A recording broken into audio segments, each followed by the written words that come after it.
Cette Europe sans demande au centre et sans export à sa périphérie, cette Europe à la remorque de l'Allemagne, c'est fini. Alors c'est vrai, le bon chiffre du deuxième trimestre 2013 ne doit pas faire oublier que la zone euro n'en est pas à son premier rebond. Déjà en 2010 et jusqu'au printemps 2011, elle semblait tirer d'affaire, à tel point que la BCE avait durci sa politique monétaire en avril puis en juillet.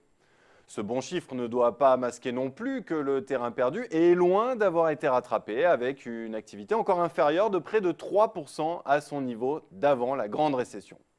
Ce bon chiffre, enfin, c'est aussi une moyenne de façade qui masque toujours l'éclatement des performances avec d'un côté l'Allemagne qui caracole en tête et qui a depuis longtemps rattrapé puis dépassé son pic de 2008 et de l'autre les deux grands pays du Sud, Italie et Espagne, qui décrochent toujours même si la descente ralentit.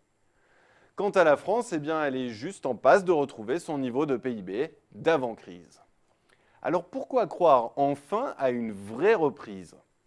Eh bien d'abord, l'amélioration des enquêtes du type PMI ne se limite plus à l'Allemagne, mais déborde en Europe du Sud. Et c'est en Espagne que le mouvement est le plus puissant. Les efforts d'ajustement par la déflation salariale commencent à produire leurs effets sur la compétitivité coût espagnole. Résultat, une compétitivité qui s'améliore, une profitabilité des entreprises record et des équilibres extérieurs qui se restaurent.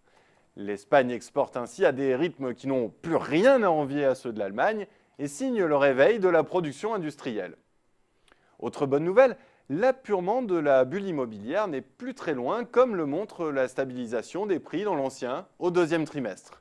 Une stabilisation qui met un terme à une chute presque ininterrompue de 22 trimestres, avec à la clé un plongeon historique des prix de 43%. De quoi redonner un peu le moral aux Espagnols qui commencent aussi à entrevoir les premières améliorations du marché du travail avec une baisse du nombre de chômeurs. De quoi donc en partie débloquer la consommation et donner une bouffée d'oxygène au commerce de détail. Et comme Bruxelles et la BCE ont accordé un délai supplémentaire pour atteindre la cible de 3% de déficit, c'est une bouffée d'oxygène qui lâche la bride de la croissance au lieu de l'étouffer. Après une dernière année dans le rouge, l'Espagne devrait redevenir positive en 2014 et accrocher 1,6% de croissance en 2015. Elle signerait alors sa meilleure performance de ces 8 dernières années. L'autre grande économie du Sud, l'Italie, se trouve à peu près dans la même configuration. Elle fait pourtant un peu moins bien en raison de conditions de financement des entreprises et des ménages toujours très difficiles, avec des taux d'intérêt élevés et des conditions d'octroi du crédit très restrictives. Pas étonnant donc que l'investissement recule depuis 9 trimestres maintenant. 9 trimestres qui s'ajoutent à une glissade entamée depuis 2007 et une chute de 27%. À court terme, cela interdit à l'Italie de s'engager sur la voie de la reprise et à plus long terme, cela limite son potentiel de croissance.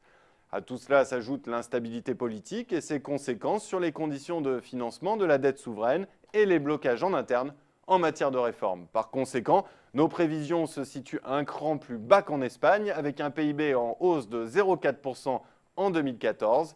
En 2015, l'Italie peinera à accrocher le plancher symbolique de 1%. L'Allemagne, de son côté, doit relever deux défis majeurs, rééquilibrage des moteurs de la croissance et vieillissement démographique. Car si les comptes extérieurs allemands sont toujours survitaminés, l'Allemagne a construit sa compétitivité en sous-traitant sa production dans les pays à faible coût d'Europe de l'Est. Une économie de bazar dont le talon d'Achille est le temps qui passe et qui fera converger les coûts salariaux des PECO vers les standards européens. Et le rattrapage pourrait être rapide, à l'image de la Chine, devenue trop chère pour certains donneurs d'ordre mondiaux. À cela s'ajoute une concurrence de plus en plus rude avec le Japon, lancé dans une guerre totale d'échange, et les États-Unis qui utilisent aussi l'arme du change, mais dont les choix radicaux en matière énergétique ont abaissé les coûts de production. Quant à l'évolution de la démographie allemande, avec un taux de fécondité de 1,36 enfants par femme, parmi les plus faibles d'Europe, l'Allemagne ne renouvelle pas ses générations et recourt à la main-d'œuvre étrangère. 1 million de migrants en 2012, dont 130 000 venus d'Europe du Sud. Mais c'est une chose d'attirer les jeunes talents étrangers de pays en crise, c'en est une autre de les garder. En clair, le balancier pourrait vite repartir de l'autre côté, laissant l'Allemagne seule avec son problème démographique. Alors attention, à court terme, c'est bien l'Allemagne qui restera en tête de la croissance avec une hausse de PIB proche de 2% en 2014 et 2015, avec, une fois n'est pas coutume, la consommation comme principal contributeur. Quant à la France, elle peinera, comme l'Italie, à passer à la vitesse supérieure et le compteur restera bloqué à 0,6% en 2014. En 2015, sa performance sera de 1,5%, c'est-à-dire un petit peu moins bien qu'en Espagne, tout un symbole.